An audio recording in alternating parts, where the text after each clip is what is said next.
Good evening. I understand we have more than 100 people out there, so that's pretty exciting. Obviously a very important topic for lots of people.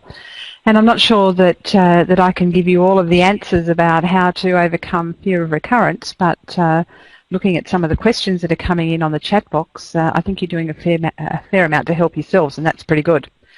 So Anna and Ursula have gone before me, and they've given you some great ideas about managing your fears of recurrence, and I can see from your comments that they're really quite meaningful to all of you. But the thing is that the cancer that you're diagnosed with didn't happen in a vacuum. So you're grappling with your diagnosis, with the treatment, with the emotional ups and downs, but you also continue to be a family member, a friend, a colleague, and a member of lots of social networks. And so not only do you have to deal with your own fears about recurrence, but you have to deal with what's happening in the world around you. You continue to be a social being. And so you walk out of your session with your psychologist and you've done your affirmations and you leave the house feeling fantastic. And it doesn't take very much for your newfound strength to be brought completely undone by the reactions to the people who are around you, and some of them are the people who are closest to you. And so with the best of intentions, their worry can bring you undone. So you might have a partner who's really worried about what's happening to you and who fears your cancer coming back as well, but doesn't want to worry you with that fear, but in all sorts of ways communicates it. Some of you will have children, some of you will hope to have children, and all of you will have some sort of connections with friends and colleagues. So excessive worrying within your social network can have you doubting yourself all over again. And I'm going to classify unhelpful responses into two broad categories. One of them I call the cotton wool approach, and I think you'll relate to it.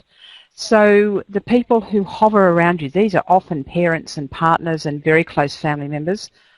Don't do anything risky. Don't overdo it. I think you're doing too much. Oh, and those negative thoughts. Don't keep having negative thoughts. You know that'll make your cancer come back. Can I tell you right now, there is no evidence that having negative thoughts, nothing that you think or do can make the cancer come back or can make it stay away. So thoughts are unhelpful. Are you sure you're being checked enough? Or do you think you're being checked too much? Are you eating well? Are you sleeping enough? Are you sleeping too much?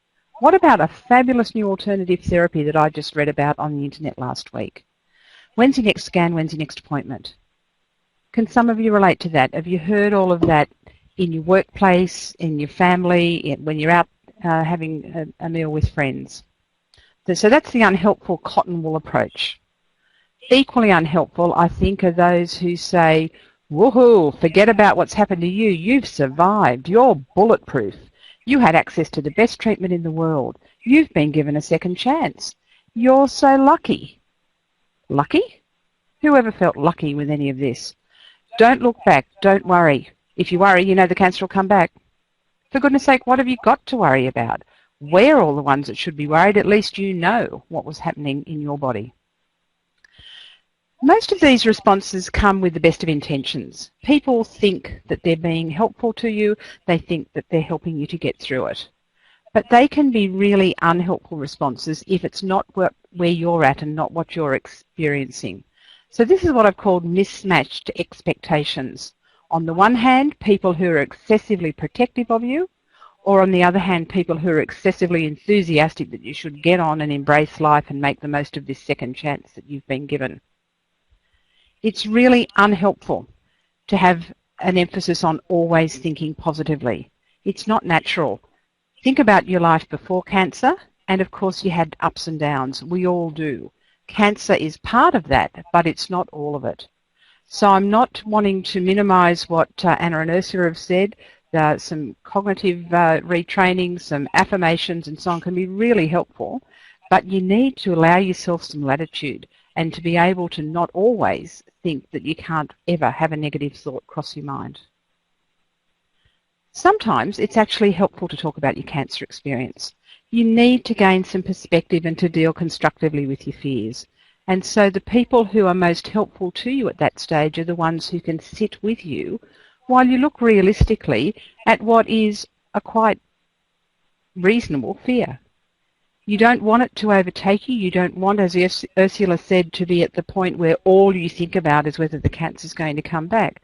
But there are times when you just need to process that experience, to toss it around, to think about whether the symptoms that you're feeling at the moment are something that needs to be followed up or whether you're getting things out of proportion. So sometimes we really do need to talk about the cancer experience, and sometimes you want to forget about it and keep going and get back to a normal life. We call it realistic optimism. It's easy to say, but it's hard to achieve. Finding that middle ground where you're always hoping for the best, but prepared in case things don't go the way you want to. People will say to you, I don't think you should think about the cancer coming back. Just live in the moment. Just experience what you have now, and we'll deal with that when it happens. And that's not such a bad thing to do. But in my clinical experience working with many, many people with cancer over the years, one of the things that I found most helpful is for people to confront their fears, to think about what will happen to my children if I'm not here, who will look after my elderly, demented parents that I spend a lot of my week helping out, what will happen to all of the people around me if I'm not here to help them. Financially, how will my family be? So it's probably quite important to deal with the financial and legal side of things, to get it all sorted, to put it away literally in the cupboard, know that it's done, and then get on with it. That is not an excessive worry about cancer recurrence. It's a realistic response and a way of dealing with an uncertain future. So experiencing fear is a normal response. Those around you who can acknowledge this but not reinforce it and persist with the fear are those who will be your greatest allies. I think it's really important to understand that those who are closest to you and who are worried about your cancer coming back are actually responding from a position of their own fears about your cancer recurring. The people who really love and care about you are worried too that your cancer is going to come back, and they don't quite know what to do with that. They want to protect you. Isn't that what families do? And they want to help you get on with it. Isn't that what families do? How often do we say to each other, oh, don't worry about that, it'll sort itself out? It's a normal response. We look after our friends and our families. We do that very well. But in a situation where there is something big to worry about, you need to find a couple of really close allies who can help you deal with the experience as it comes up. I'm going to talk about some common scenarios. Maybe you've heard some of these. So you're back at work. Things have been going pretty well, and you're doing very well with managing and strategies for remaining well and not worrying about your cancer. And there's a new job comes up. You've been waiting for this job, this promotion to come up for a long time. And so you think to yourself, I'm going for this. I'm not going to let the fact that I had my cancer stop me. But someone else says to you, really turns on that little voice in your head, or I don't think you're ready to apply for that promotion. That'll be a lot of extra stress, or you'll have to put in such a lot of hours. Do you really want to do that after you've had that cancer experience? And so you can have yourself worrying again about what will I do when the cancer comes back.